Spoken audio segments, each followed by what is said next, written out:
Hi everyone, watch this review here with a discussion on the God of War franchise, and by God of War franchise I really just mean the console titles because I'm not terribly fond of the PSP, and I never bothered picking up the iPhone app or whatever game. But for those of you not familiar with the franchise or the character, I'm going to go kind of spoiler light, avoiding the really huge stuff, but throughout the discussion I will mention the character's backstory, and I'm going to go little details here and there about the games because that's unavoidable, but at the very end I'll talk about all my complaints about the series, at which point it will be incredibly spoiler heavy, so you have been warned.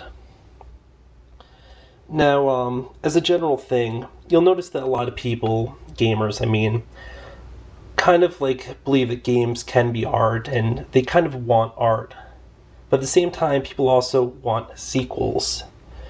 Now, personally, two of my favorite games, well, top 25 favorites are Mirror's Edge and Heavenly Sword, both of which, like God of War, have incredible standalone stories in the game. They're kind of occasionally talk doing sequels for them or whatever. On one hand, I always feel conflicted about that just because God of War really strayed from its roots, and it boiled the whole franchise down into a formula, basically killing whatever artistic value the original game had, but still making it fun as hell. So, it's sort of a give and take thing. At any rate, the first God of War really excelled in story and setting.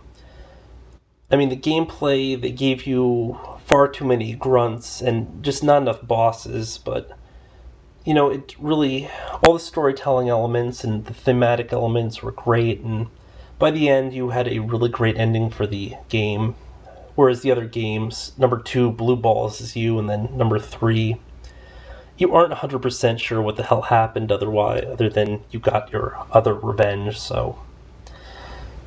But I mean, the first God of War really is a great standalone game, and the two sequels kind of fit together, and they aren't really much without each other. As for Kratos himself, I mean, he's got a cool origin story, which let me just quickly retell it here, but basically Kratos was a Spartan general, or one of their leaders and stuff, and while in a campaign against the barbarians, wherever, he's about to lose his life, so he decides to pray to Ares, and Ares gives him strength to prevail in the form of the Blades of Chaos, which aren't these things right here. These are the Blades of Athena, which just happen to look a remarkable lot like the Blades of Chaos, which he ends up losing at the end of the first game. But of course they need to work the blades back in for the sequels, so yeah.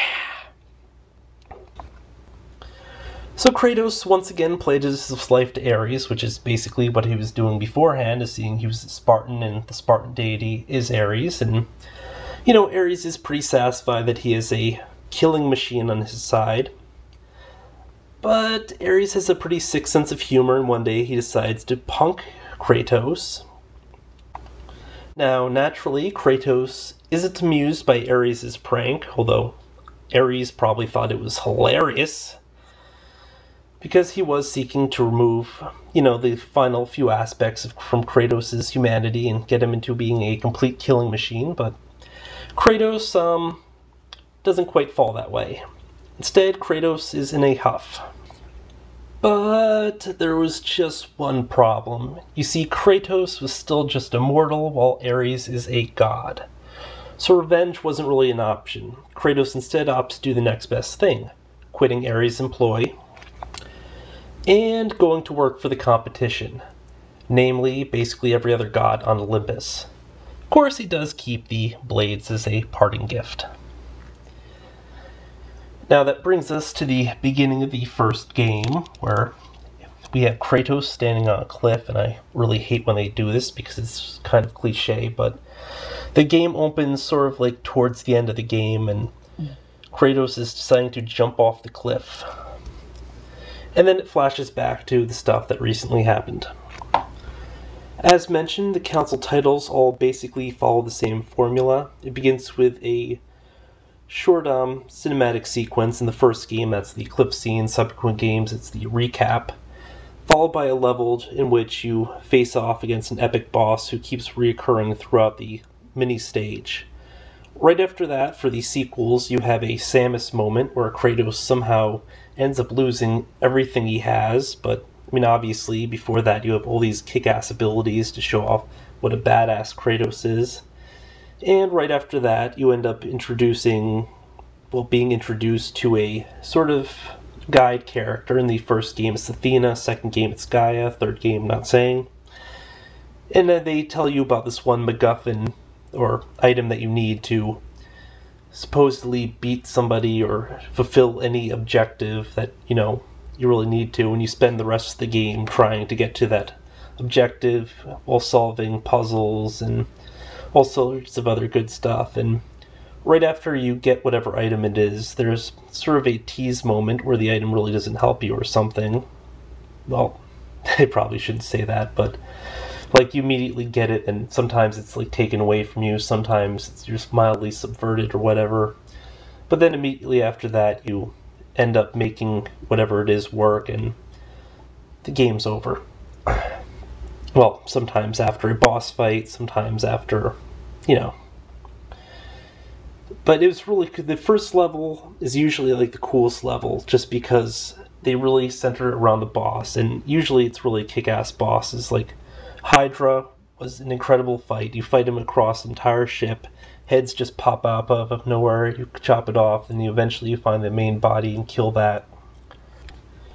Second game, you fight against a Colossus that's been brought to life, a giant statue throughout an entire city, and, although you start off kind of big, you end up turning into like a normal size as a little bit of your power is lost, and, you're being attacked by some sort of a giant, and you're trying to find some way to manage that. Third game is Poseidon.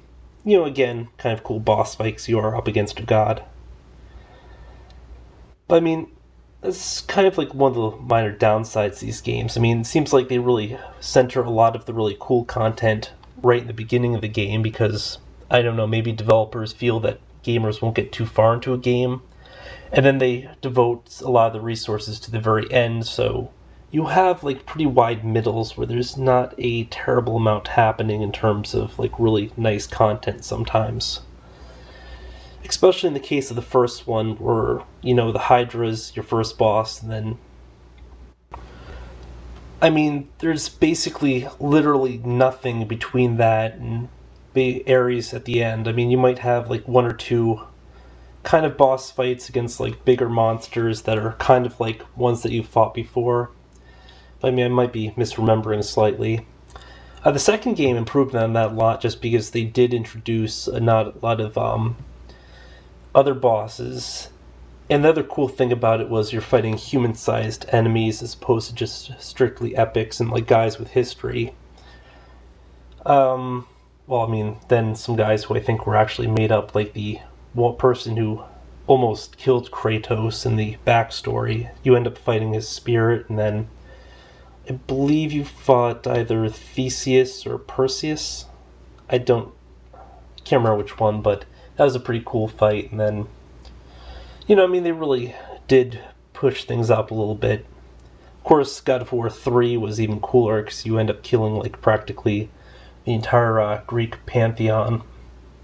And that made for some epic looking fights, even though a lot of them were kind of weak. Gameplay wise, though, the God of War titles are a lot of hack, slash, and mash. Basically, you're hitting the same combos against groups and groups of enemies repeatedly, and it gets kind of boring in places. I mean, there's a switch up in boss fights where you do need to dodge and use different weapons.